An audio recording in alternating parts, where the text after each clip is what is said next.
It's 4:44 and KCCI is getting answers from Ellipsis after a staff member died while working a group home in Johnston. This is a story we've been following closely. In her first interview, the CEO of Ellipsis explains the struggles the facility faces while housing some of Iowa's most troubled teens. In more than 80 years that we've existed, we have never had this kind of an incident. It's devastating.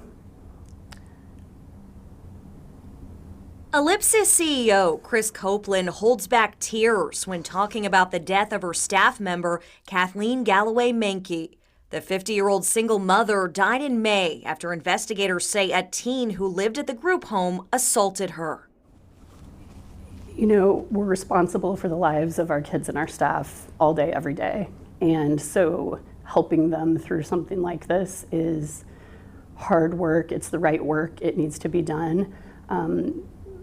But yeah, Ellipsis and everyone included in Ellipsis is grieving. This is Copeland's first interview since Galloway Menke's death.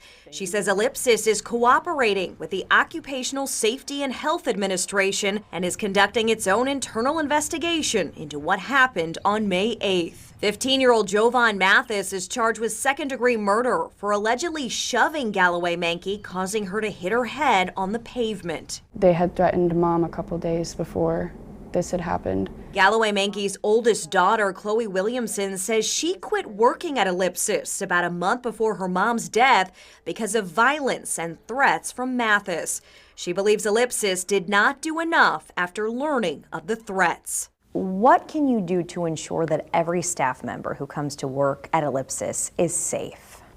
I think the hard part about this is there are no assurances about this work, right? Again, we work with human beings and we work with kids who have come from really terribly traumatic backgrounds. And so the unpredictability of that work makes it really difficult to say, you know, I can be 100% certain that bad things aren't gonna happen.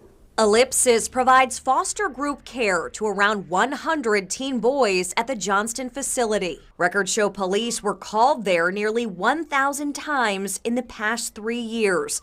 As the CEO, Copeland says she takes this seriously and had already started working with police on a plan to improve safety months before the deadly assault. We knew that our calls for service have been going up. We knew that, you know, kids were leaving our campus more often than they did before. And so trying to figure out, first of all, the why behind those things, but also figure out what can we do about it so that, again, we prioritize the safety of our kids, our staff, and our community. Right now, Ellipsis does not lock its doors to keep teens in. Copeland says it's so they don't feel institutionalized while in foster care.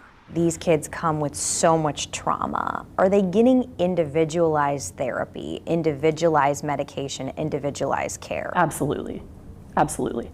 And to your point, every kid is different, right? And so while we offer some specialized programming in the sense of similar issues or similar things that kids have been through, every kid is different. And so our approach is absolutely to say, what works for Johnny might not work for Bobby, and so we have to figure that out. Copeland says the mental health needs of kids are more complex than ever before, and foster group care in Iowa lost 26% of beds in the last 5 years, creating the biggest gaps in the system she has seen in her nearly 3 decades of social work. There are times when we don't have the right places in the state of Iowa that can be enough to get them everything that they need so that they can move forward successfully. Galloway Menke's daughters are now considering legal action. We just don't want her legacy to die. We want something to come out of this. They want their mom's death to be a catalyst for change at Ellipsis and in the entire child welfare system. I think for us, the